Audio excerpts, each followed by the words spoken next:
by Premier Guns. Here's Newsnight with Alex Sayer. Good evening, ladies and gentlemen, boys and girls. Thank you for joining me this evening on this exclusive news show. This week we've seen St Hubert's Day, who was the patron saint of hunting, and it's nice to see all these organisations together. Look, you may recognise some of these. Let me tell you, not only was he patron saint for hunters, but also mathematicians, opticians and metalworkers. You may have heard of the St Hubert's Key, which up until very recently, and by that I mean 1920, was used as a cure for rabies. This one's from the Science Museum, and that's pretty good going, considering the man himself died in 727. So if you're into shooting but you're not into hunting, I can recommend you check out the CPSA website, because there are loads of registered shoots, there is loads going on in sporting, so do have a look at that.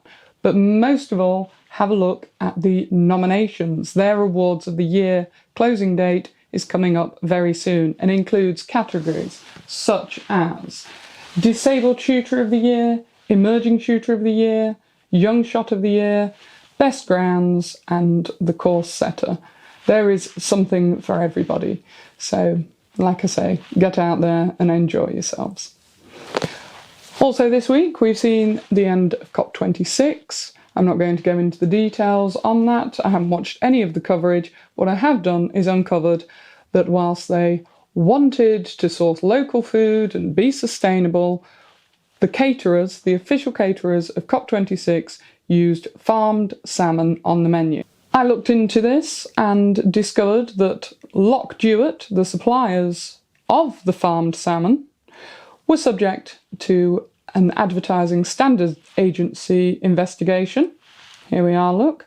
And now, if you go on their website, which don't worry, I shall take you there, here it is, there is no mention of their salmon being sustainable, because it isn't sustainable, so they can't claim that it is. I contacted the director of the only dedicated wild fish charity in Scotland, Andrew Graham-Stewart. COP26 is billed as possibly the most important international meeting in history.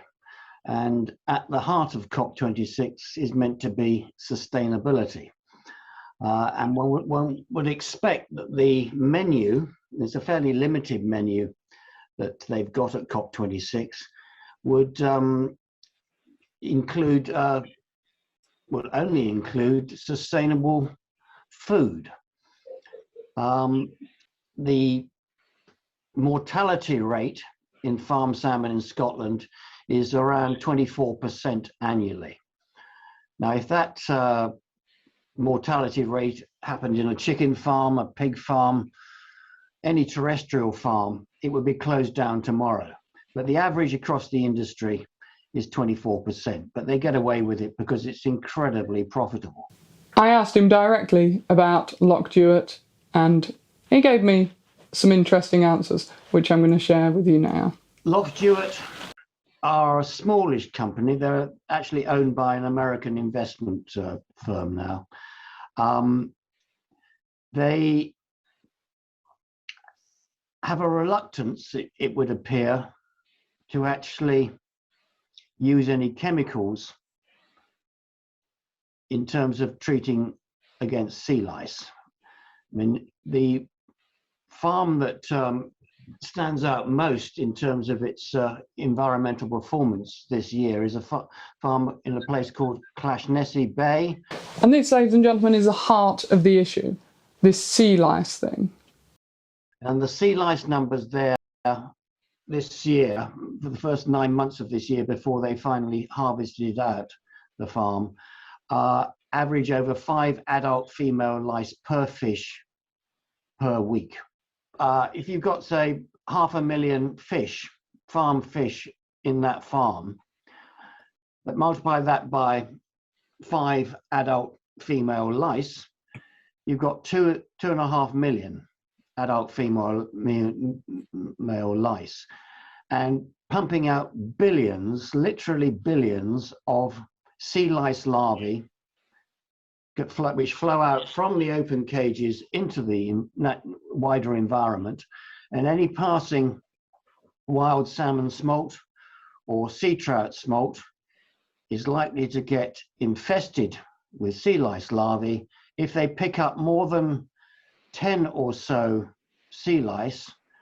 A small wild fish will perish.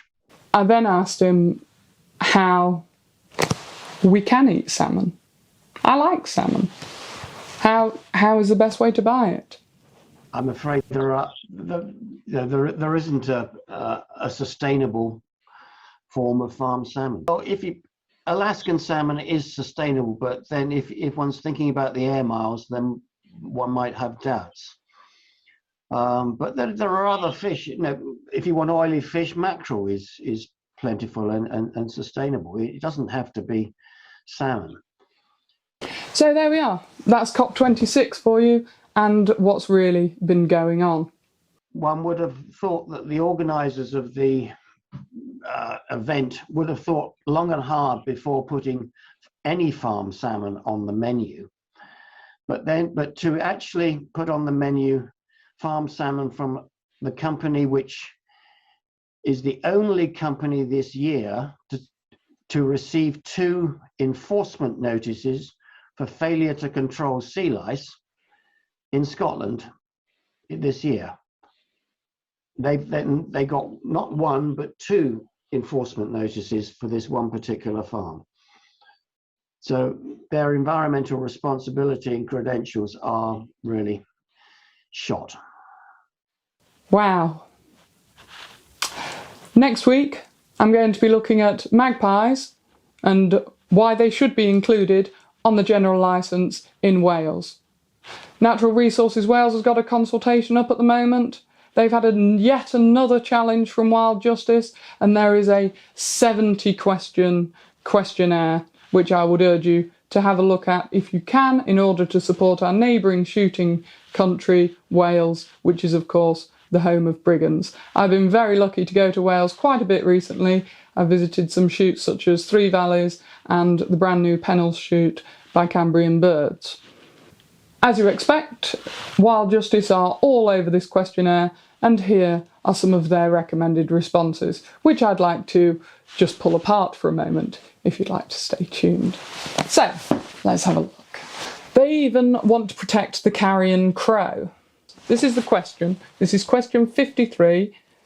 It says, do you agree that the carrion crow should continue to remain on the general licence for the purpose of conserving wild birds? Wild Justice say no. However, they do seem to acknowledge that there is nest predation going on. Just to draw your attention to this one. Reasonable question.